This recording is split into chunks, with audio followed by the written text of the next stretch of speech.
كوسة مغذية وفوائدها كتير، لكن ولادك مش بيحبوها. لو عملتيها بالطريقة دي مش هيبطلوا يطلبوها منك. كوسة بالبشاميل والجبن، حاجة كده تحفة. جبت كيلو من الكوسة متوسطة الحجم بالشكل ده، لا كبيرة قوي ولا صغيرة قوي. غسلته كويس ونضفته ونشفته بقى معايا بالشكل الجميل ده. حفرت جزء منه بالشكل ده، قسمته بالنص وحفرته، وفي جزء حفرته كامل كده. هنشوف الطريقتين مع بعض. نجيب الكوسايه كده ونقسمها بالنص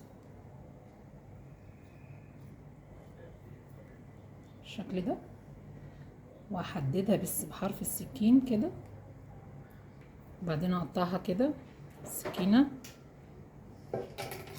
واجيب معلقه يكون ليها حرف، وابدا اشيل الجزء ده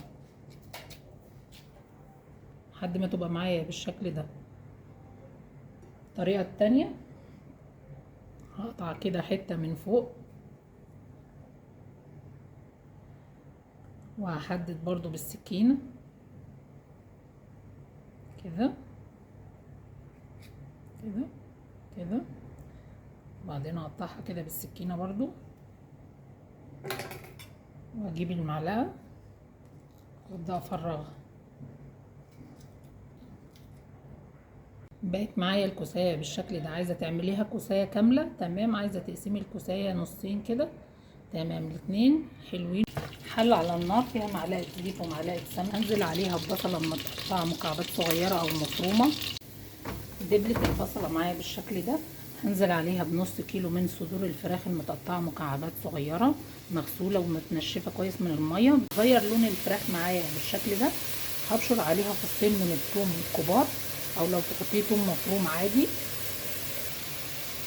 هديها شويه من الفلفل الاسمر، رشه صغيره من القرفه، ربع معلقه صغيره من الزعتر، كوبايه من الفلفل الالوان.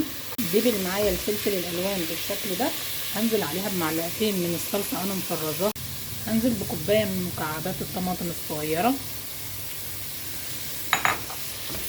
وهقلبهم تقليبتين بالشكل ده. هديلها الملح بتاعها، فلفل اسود، معلقه صغيره من بهارات الفراخ. هشيل جزء كبير من الحشوه، هنزل على الشويه دول بلب الكوسه اللي احنا خرجناه منها. استوى لب الكوسه بالشكل ده وظبطت الملح بتاعه. هديله رشه صغيره من الزعتر، رشه صغيره من النعناع بيخلي طعمه تحفه. هندي تشميعه حلوه كده للكوسه. شمعت معايا كده الكوسه واخدت اللون الجميل ده. هخرجها على مصفى علشان تصفي كميه الزيت اللي فيها. هنعمل النهارده البشاميل على البارد. هجيب 3 كوبايات من اللبن كامل الدسم بالشكل ده. هضيف عليهم 3 معالق من الدقيق مليانين. ميزة البشاميل ده ان بتبقى نسبة الدهون فيه قليلة، علشان احنا كمان واخدين الكوسة تحميرة في الزيت، فهنعمل بشاميل خفيف. هقلب الدقيق في اللبن بالشكل ده لحد ما يدوب معايا تماما. هضيف هنا معلقتين من السمنة او الزبدة او الزيت زي ما تحبي. لو عايزة تضيفي كمان معلقة واحدة بس ينفع. ايدك فيه على طول ما هو على النار بالشكل ده عشان ما يكتلش معاكي. بدأ يظهر الفقاعات دي يعني هيغلي البشاميل. تقل معايا البشاميل وبقى بالقوام الكريمي الناعم ده. هتبله ملح وفلفل واطفي عليها النار. بعد ما جهزنا كل المكونات بتاعه الوصفه بتاعتنا، هجيب البشاميل واضيف شويه كده في ارضيه الطاجن. هضيف خلطه لب الكوسه مع شويه من الحشوه بالشكل ده. هجيب الكوسه بتاعتي ارصها كده. هحشي الكوسه بالشكل ده.